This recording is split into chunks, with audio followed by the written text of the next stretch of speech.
Welcome to the Juantastic Show. I'm your host, Juan Kilala, and today we have Richard Perlman. Nice to meet you. Nice to meet you, Juan. And how are you doing today? I'm doing wonderful, thank you. Doing wonderful. So, let's start off with the interview. So, what were your origins? Where did you come from?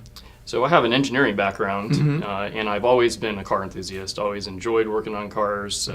Grew up racing cars. Just always did something with cars. So it's always been my passion. And recently had an opportunity to join ICONA, or ICONA as I like to say. Yeah. And been able to really look at a way of bringing new technology into the future. So we'll talk a little bit about that. But my background, besides engineering, I've done a lot of things with aerospace, with automotive, and really enjoyed the path from the mechanical side all the way through into business development, which is what I do now, mostly for North America. So I'm a vice president of business development for North America, and I work with all of ICONA across 3 continents, and we're primarily out of Italy and Shanghai and Los Angeles. So, your entire life, you've just loved cars. Yes. When was the first time you actually got on the wheel? Oh, well, that's kind of a funny story, actually, because when I was very young, I was like 6 years old, my mother left me in the car out in a gas station, and she went inside to get something or to pay a bill, and I got behind the wheel, and I actually drove the car like maybe about 20 feet until she ran outside and grabbed me and stopped the car. Oh, wow. So it was very early when I decided I would try it out. But where I really learned to drive is go-karting. So I really enjoyed racing go-karts at a young age, and it really gave me the opportunity to really explore, what it felt to be in control of something. And throughout, my early career in racing, that's pretty much where it started. So any other interesting experiences with the wheel? When you were older, when you were a teenager, how was that? That was really good, and I think that's what got me interested in engineering in general. Is learning more about how to work on cars and what it meant to be involved in any type of car work. So we went ahead and we actually developed different types of vehicles when I was a kid. My dad was a fabricator, so he focused primarily on mechanics, building race cars, racing race cars. I grew up around the racetrack, always doing like either stock cars or drag racing. And that gave me an opportunity to really understand more about not only the function, but also the form, which is really what ICONA has a lot to do with what we do with the passion of cars. It's really the form and the function. The form and the function. Yeah. And how about when you went, what college did you go to or university to study this? This was your first choice, right? Yeah, like I said, engineering is really the primary base of my career. Working on cars and helping to develop cars. That's really been formed out of what we've done relatively from the engineering side. So my school that I went to was University of Miami in Coral Gables, Florida. And I went there for my undergrad and also for my master's in engineering and my master's in industrial engineering and an MBA. Okay. And I got to know a lot of car designers out here in California. Working out here in the early 2000s, I worked for a auto racing company, and we manufactured all composite Indy cars. So that's a company down in San Clemente. They still exist today. And I got to know a lot about manufacturing and lightweight composites and structure and working with car designers to make the cars not only very, very functional and safe, but also make them really cool looking, which is a lot of fun. As in like what you're working on right now, your newest car designs, right? Yes. So what is ICONA as generally as possible? We can go into the specifics later, but for now, what is ICONA? ICONA is a design, engineering, and prototyping company. And ICONA is made up of basically 3 entities. So the group has a engineering arm, it has a manufacturing arm, but the genesis, the core of the design team is really based in 3 locations. So the headquarters is in Turin, Italy. That's where the company started in 2010. The company then expanded to Shanghai because the development in China of the electric vehicle and what's going on with electrification is just very, very, it's big. And so we joined the design movement in China in 2010. And since then, we've been one of the premier design companies in Shanghai. And then in 2016, we had an opportunity to do a project here in Los Angeles. So we opened the studio in Los Angeles in 2016. Are those like your branches, like where you operate, like your headquarters, right? Yeah, those are our primary design studios. So Who were the creators of the company, and when was it founded? Like, can you please elaborate on the history a bit? Sure. So in 2010, two gentlemen, Dr. Gigi Gaudio, who's our CEO, and Samuel Shufar, who's our global design director, they worked at a company called Bertoni. And Okay. Bertoni is fairly well known in the design business, primarily for a lot of the work they did with Lamborghini. So if you look back at history and you see some of the designs like the Mura and some of the others like the Countach, which is very popular, a lot of those were influenced by designers at Bertoni. So Dr. Gaudio at the time, he was involved in running Bertoni. Samuel Shufar was the design chief. They decided to join forces and start a new company in 2010. And Bertoni at the time was starting to kind of fade out.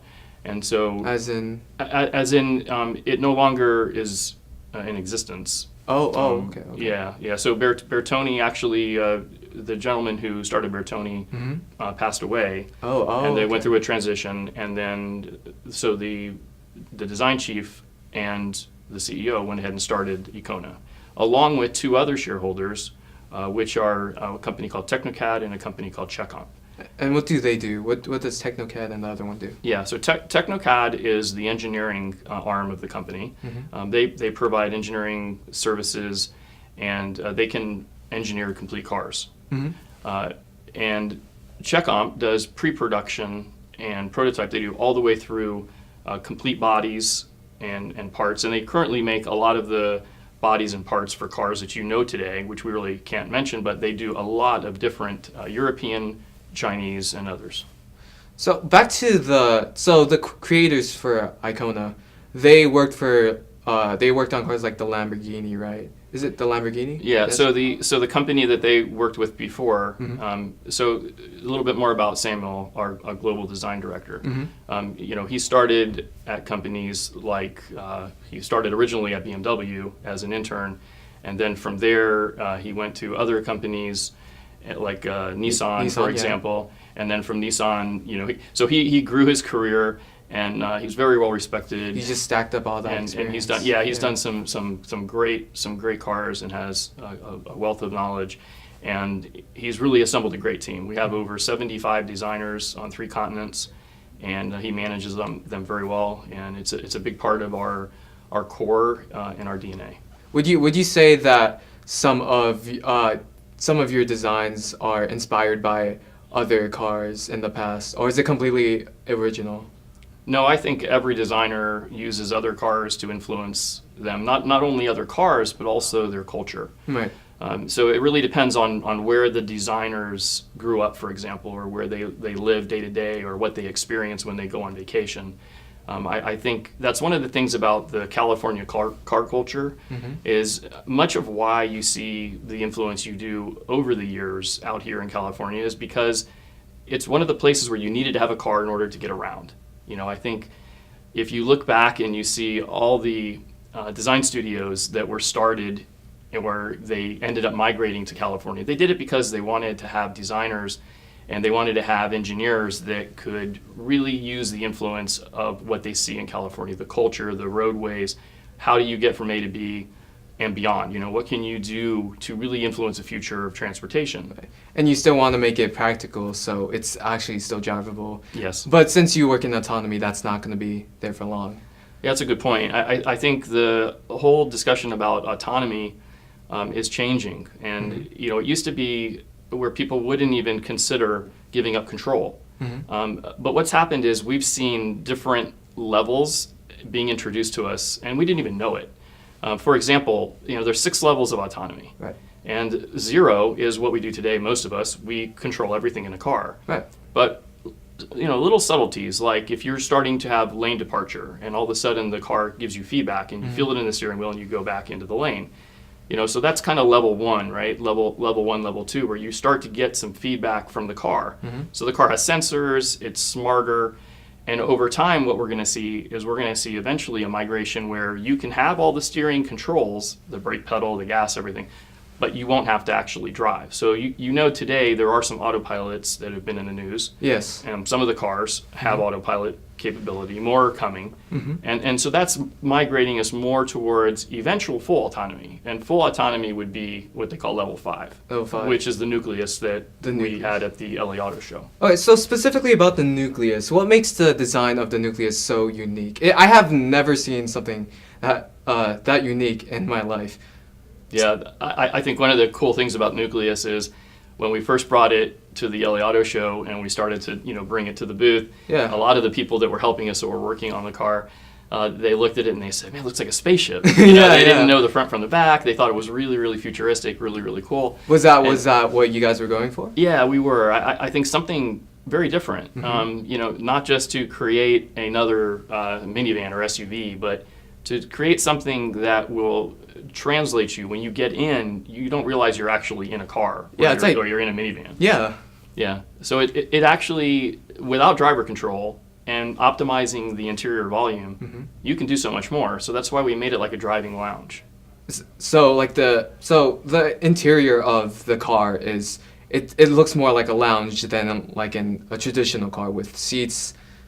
Yeah, it does, because it has a couple of captain's chairs that rotate. One of the if you get in to the right, the captain chair to the right actually articulates 180 degrees, so you can either look forward if you want to, and it has like a desk area where you can put a computer and an actual keyboard, or you can rotate all the way around to talk to your guest if you have more than one person in the vehicle. And then you also have a cooler with champagne, champagne glasses, and so this is just an example of how you might want to configure something. Yeah. So going along with the interior, how is it with safety? You guys are still working on, like, are you guys gonna have seatbelts or? Yeah. What will happen is you're gonna have, like, there's almost like a couch, for example. So many asked us, if you're lying on the couch, how can you be safe?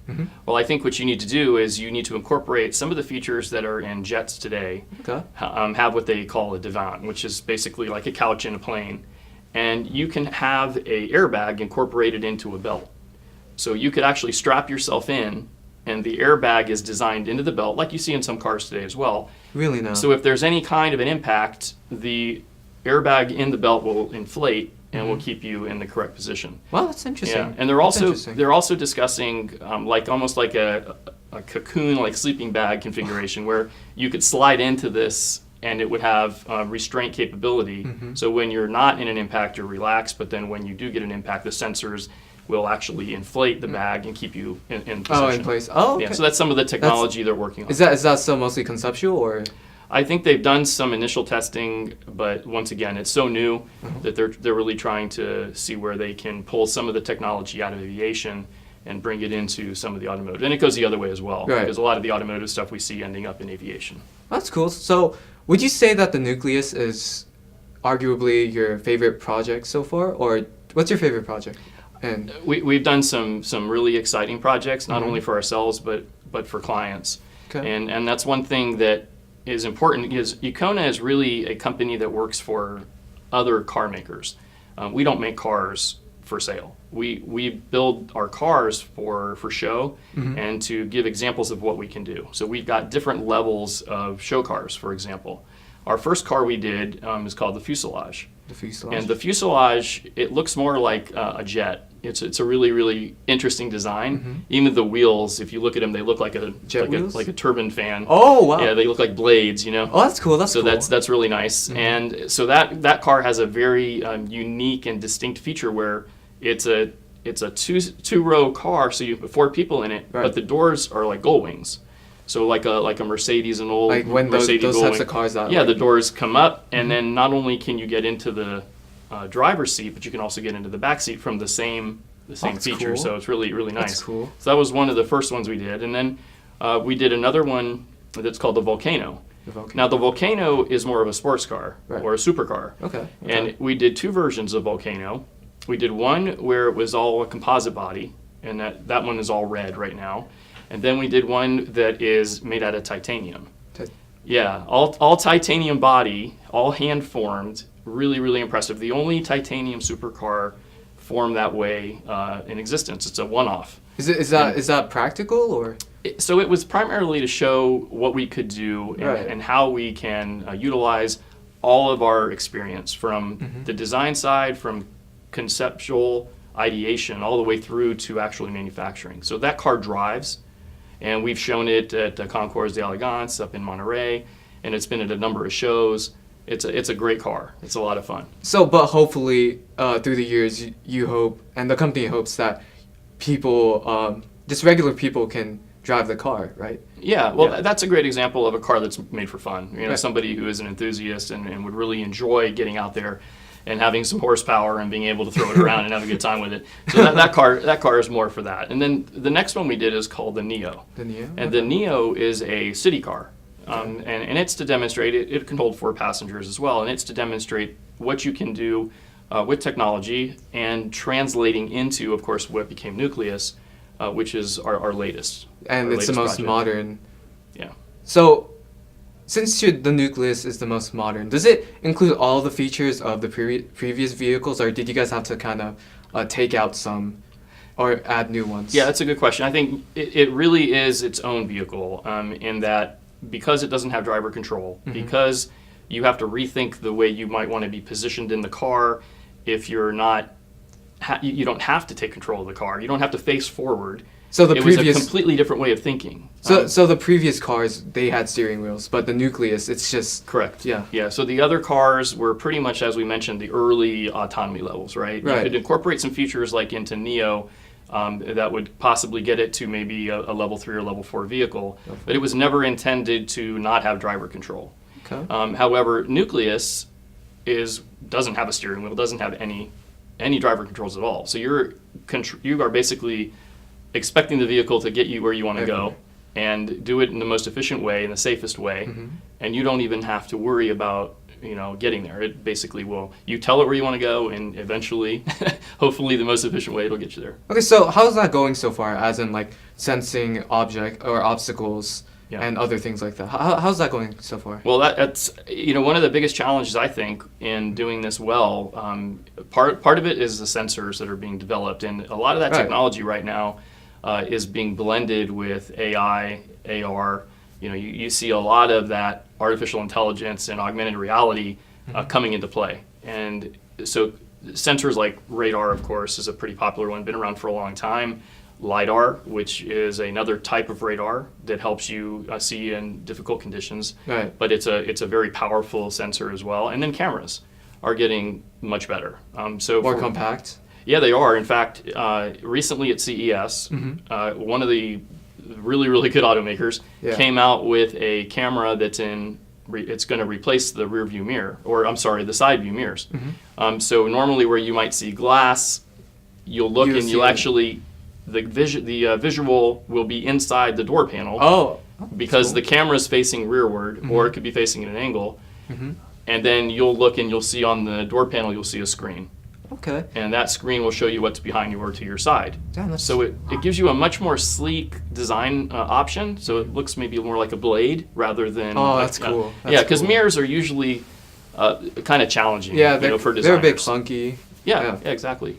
So, do you work with any other companies that just help with you? What just helps the car just become more compact and more efficient? Yeah, I think one of the biggest challenges for a designer Yeah. is hiding those features. Yeah. Because they always sketch the cars and they always render them and they create these 2D and 3D models. They want them to look really, really cool in the early phases, but then when they go to production, they have to incorporate all this other stuff, and sometimes it's hard, right? Because it may happen later. It's expensive. You have to so- take care of expenses. Well, that's separate, but I think just working on getting the designers to work, you brought up a good point. How do we work with the companies that make the sensors? Right. To make sure that the sensor gets integrated with the car so that you can keep the form, because you don't want to lose the form. And the function has to be, a lot of times has to be there in front of the form, but you've got to balance it. Yeah. Because the designers always want to push the form. So I think as an engineer, you want to make sure that that's integrated properly. And as the sensor company, you want to make sure that the sensor has good visibility so that it's not restricted, because if it's restricted, it could add more liability. So Yeah. let's say you say, hey, I want to incorporate LiDAR. I want to incorporate the cameras. And I show you an area that I want to put the LiDAR into, and it's going to be smaller than you as the company that makes the sensor would really agree to. So we got to come to a compromise. Right. And so back to your point about cost, that definitely would be an impact. Let's say I had him redesign a completely new sensor just for one car. Yeah. I don't know if I could get the payback. We'd have to figure that out. But most likely you'd want to use something that he's going to use for a lot of different cars, so you don't have to spend as much. Oh, that's a good strategy. Yeah. That's a good strategy. So since ICONA isn't mass producing cars yet, do you guys plan on competing with the other car companies? No, our current value proposition, what we provide to the companies we work for, is we are a design company that works for them to help them make their cars better. So we think about the tomorrow, but we also think about the tomorrow after tomorrow.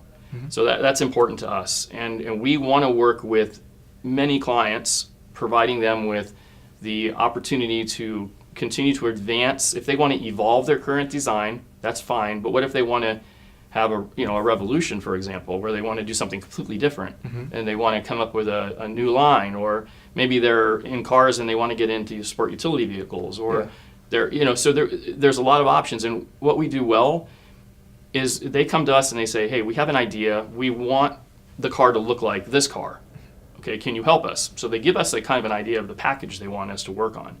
We take that package and we have our design team create 2D sketches. So they sit down with paper and they just start sketching, and they come up with all these different ideas.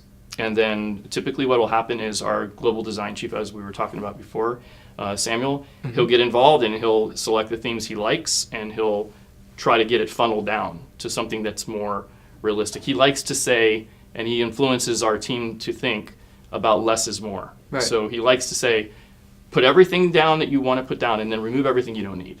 Okay. And I want you to keep the things that you really must have. Make it yours. He doesn't want to take away their freedom, but less is more. It's something that he lives by.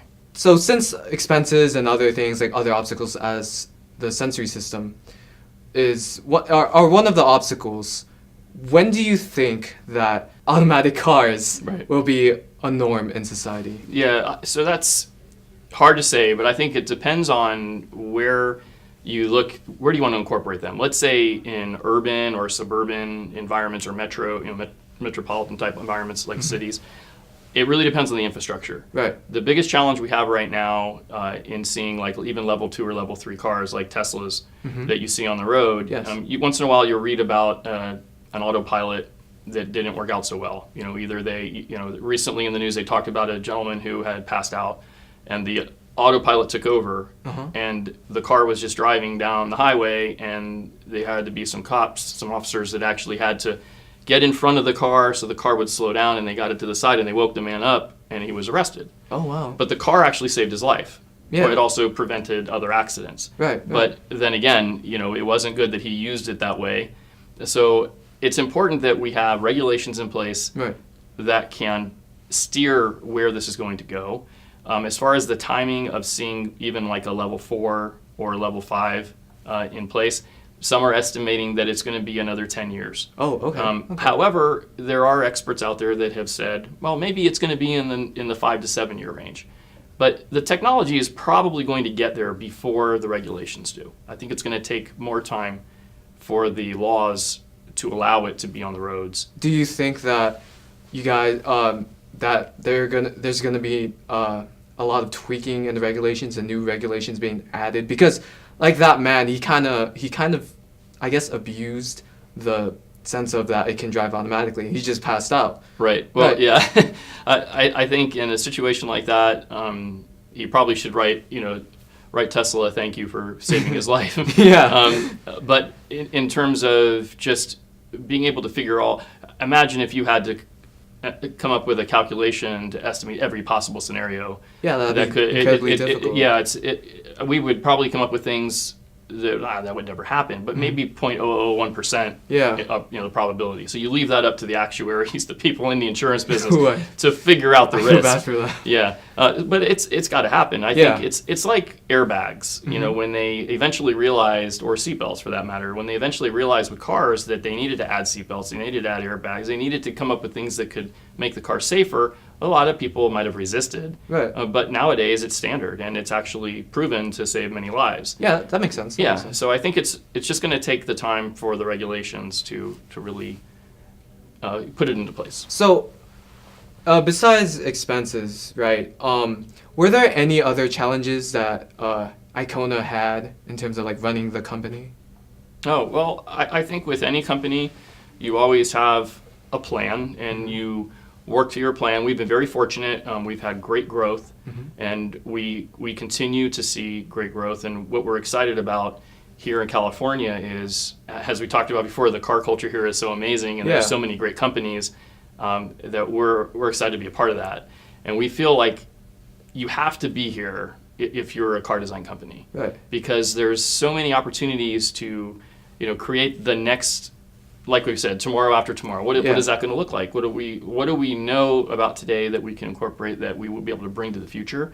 Future thinkers. There are so many. I mean, they're global, but there's a concentration of future thinkers here in California, and so that really helps companies like ours. So for people who want to actually work, do you have any advice for them? Well, it's definitely to keep your eyes wide open. Right. Think about what you might consider impossible today may not be impossible in near term. I mean, you think about how fast we've seen the change, the electrification of the automobile, and the automobility and the mobility on demand. I mean, all of those things have changed within the last 10 years. Significantly. Right. Yeah, that's true. And at times you see these bubbles of technology come along. You think about the internet. Yeah. Before the internet, there were so many things that didn't exist. But then as that bubble started to progress, there's been so much change, and now people can't imagine, having a life without it. Yeah. So I think in the future you're going to see this progression and this blend of the software engineer, the mechanical engineer, the design team, everybody working together on a platform that isn't a phone, right? Because right now, probably the best correlation for the next wave of autonomy in vehicles is really, people like to compare it to phones, to your smartphones, Right. because it's a device, right? And that device can do everything. Your car is going to be like that device, Right. and that's where all these companies are headed. You think about companies like Tesla, where they have taken the technology to another level, and they upload the software, and you don't even know. It's kind of like saying yes to your phone's update, Yeah. and it does it overnight. So he'll shoot out updates and update your car or your Model X, and it's done, right? So you don't have to ideally- go. You don't have to go to the dealer, and they don't have to change it or update it at the dealer like other cars. He just does it basically through his system. So ideally, car companies now, they want to make it like an iPhone, where it's basically you can do almost anything you want on it. Yeah. And I think they'll do that through a number of different types of commands. You can do, of course, voice, Right. which you can do today. Yeah. Gesture control. Gesture control. Yeah, gesture control. So basically, it'll take your normal face, Right. and it'll kind of put it in a database in your car, and then it'll start to look at different changes in your expressions. So let's say you're getting tired. Yeah. You're driving down the road. The car knows that your destination is maybe your first exit's 20 miles away. So you're on the highway running 70 miles an hour or something. Okay. And for whatever reason, it sees that you're starting to get tired. It looks at your eyes, and maybe they're drooping a little bit, starts to drop. The car might give you a signal. And some of these cars do that today. They'll actually try to wake you up. Oh, wow. Okay. So gesture control and gesture monitoring is going to become more and more relevant, I think, in the technology that we see today. So, yeah. So, for example, if they see you like, oh, like maybe you're drunk, right?